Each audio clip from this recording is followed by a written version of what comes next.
Good morning. I'm Rachel Kessel from Monash University. I'm here from the law faculty. I wish I could be in Greece with you all today, but unfortunately I had to return to Australia. For now, I wanted to introduce myself. I have been a lawyer and also a legal education consultant.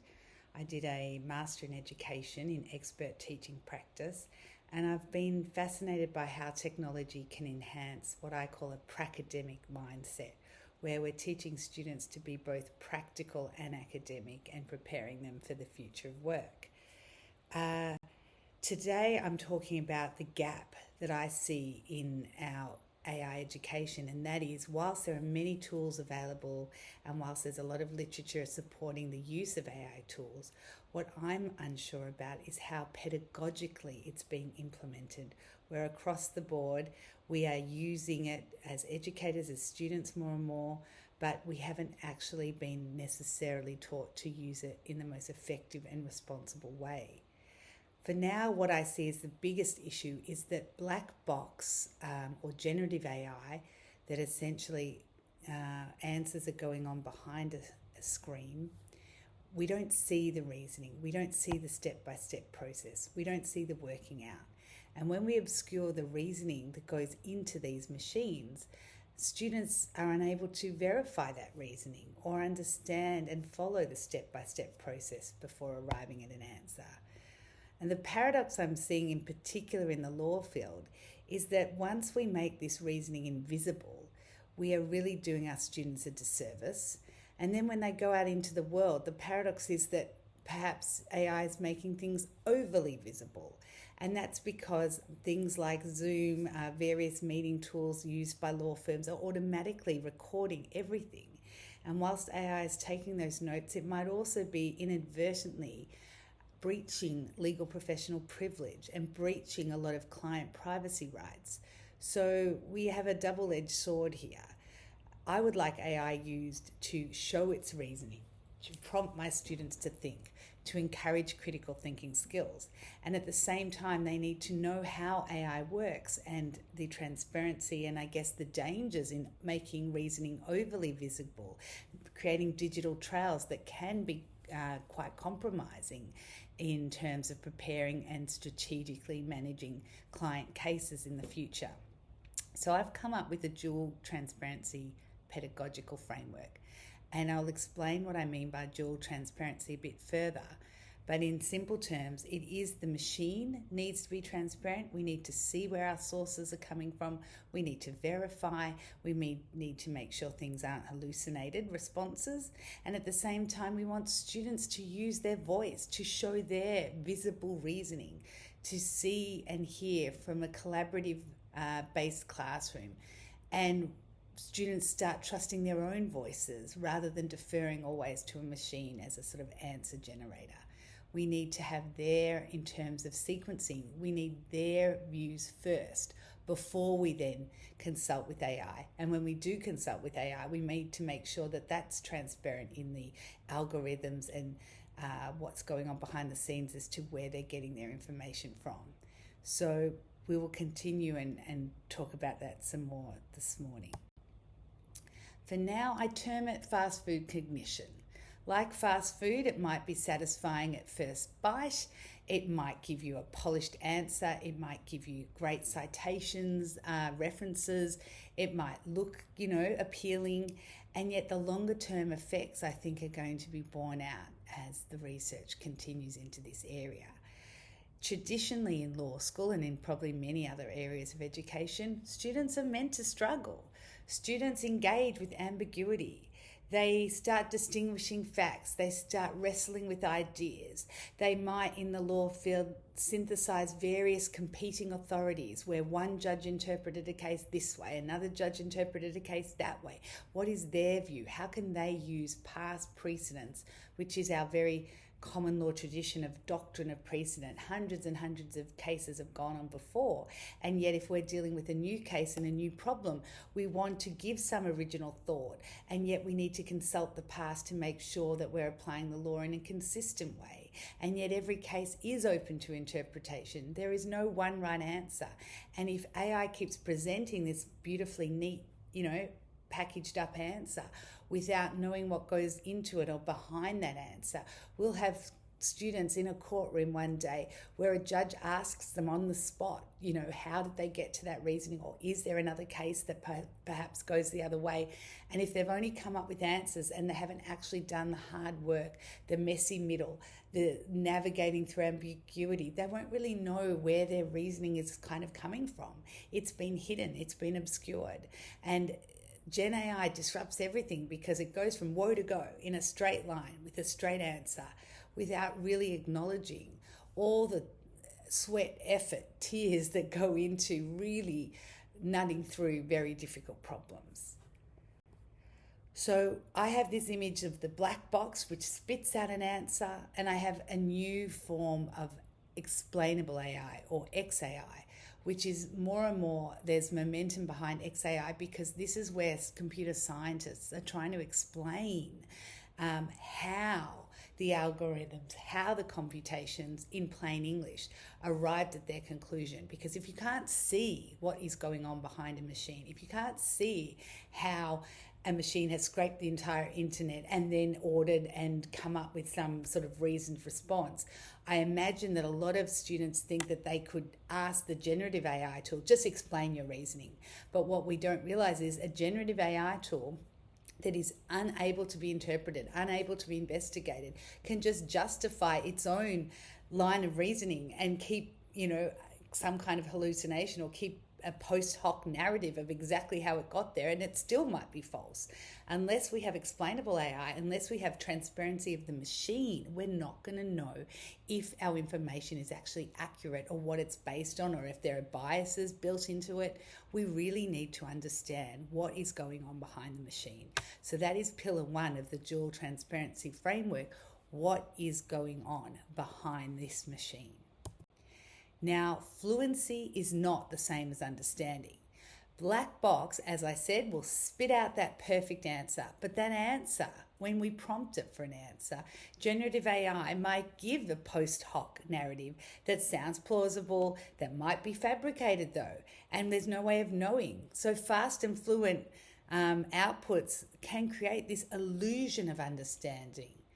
Students might think they have the answer and not understand that they really have no real idea how the machine came to that answer. On the flip side, the glass box approach, and we're seeing that more and more, certain tools are RAG-based, retrieval augmented generation. That's where, for example, a tool like Notebook might mean you upload only a certain number of sources, and when we ask a question, it only scrapes from those verified sources rather than the entire internet. Explainable AI goes even further, and there is explanatory XAI 2.0 coming as well. And that's where I said computer scientists are trying to work out ways in which the machine can explain itself in natural language, and lines of reasoning can then be followed instead of just being hidden away. The real world fallout is what I'm seeing in the courts right now. When unverified AI tools produce submissions that are handed up to courts, or somebody reads off an oral argument that's been generated by AI, what is happening is there is a rise in pseudo-law. Main Costaras in the New South Wales Court of Appeal was a case where a self-represented litigant who didn't have legal training used AI and handed up false cases, false submissions, made things that sounded legally plausible but were not recorded in these open courts. And what happened then was the judges had to say in the Supreme Court that there is an absolute duty on every person before a court to verify the existence and the accuracy of authorities. Chief Justice Bell held that AI submissions had added cost and complexity without any appreciable benefit. And this goes further again. Another case of Dial in the Federal Family Court in the federal jurisdiction of Australia is where a family lawyer argued that, again, he didn't appreciate the risk of hallucination when he handed up authorities that were completely false. And yet the court confirmed once again that AI can be wrong, And it's actually the duty of the lawyer never to mislead the court. This is non-negotiable. This duty of competence or this right to practice is actually based on our ethical duties as lawyers. And in that case, he was actually sanctioned and can no longer practice as a principal lawyer. So the rise in pseudo-law is a warning to what would happen if we don't teach our students in the legal education phase to really interrogate AI submissions and make sure they are able to verify it for accuracy. Now, my dual transparency framework, as you can see from the image here, is where we have sort of a sequencing.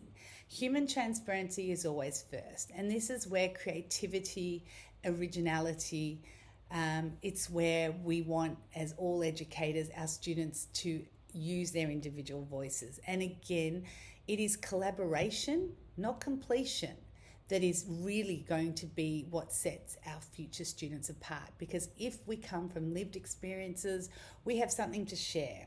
And if we as educators can encourage human transparency first, what is your thoughts on this problem? What is your thoughts on this project? And what are your neighbours or your peers or even your teachers? What is everybody's thoughts on this without the use of AI? First and foremost, what is our baseline? Once we have a baseline, only then can we introduce some machine assistance. AI machines, XAI, Gen AI, whatever the machine is, as long as it's transparent, as long as we're aware of how the tool works, as long as we're aware that there may be inbuilt biases, as long as students are taught to use the machines carefully to enhance their responses but not substitute their responses.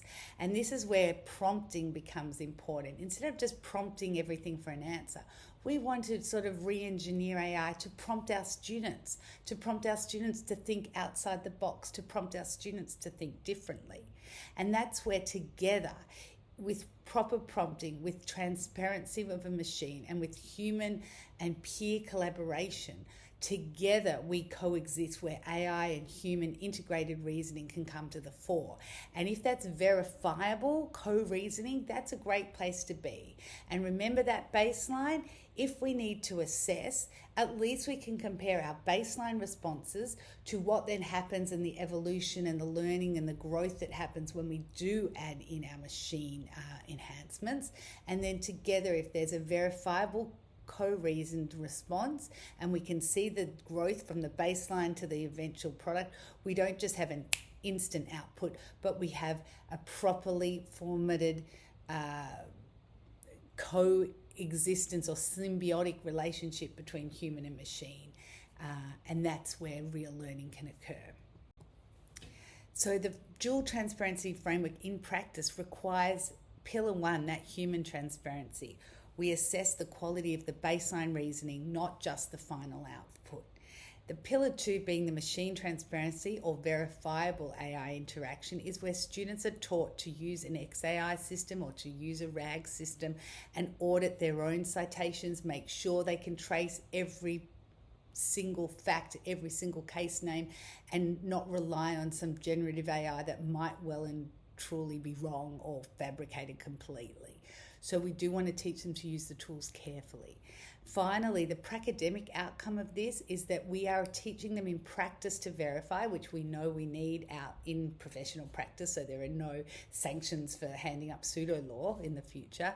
And at the same time, if we do sequences and make sure, like at Harvard, they use pen and paper in the classroom, complete pen and paper, no laptops whatsoever. So perhaps there is a way to capture our original thoughts through discussions, debates, pen and paper handing up original drafts of things, and only then, once we allow AI to be used, we can see that growth metric between baseline thinking and a final output.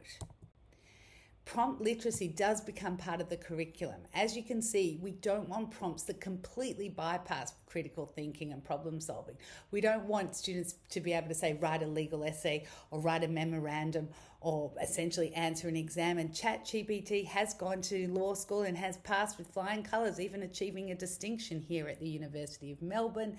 They recently did some kind of study where AI can definitely answer all the questions, but what we want are lawyers that are human beings that can not just answer the question, but can also pivot, adapt, change, and have that attention to detail and have that ethical practice inbuilt so that they can really handle every new problem that comes their way in the future in professional practice. So as a scaffold, it's very important, as is in court and adversarial system, we actually want to use AI as that adversary, or essentially a transparent tutor that prompts them to think, that asks them, well, what about the other explanation? Or what if opposing counsel was to say this? Then what is your answer on that? So acting maybe as an opposing counsel, making AI interrogate us and challenge us and get us to justify our original responses, that's something where prompting in a clever way can become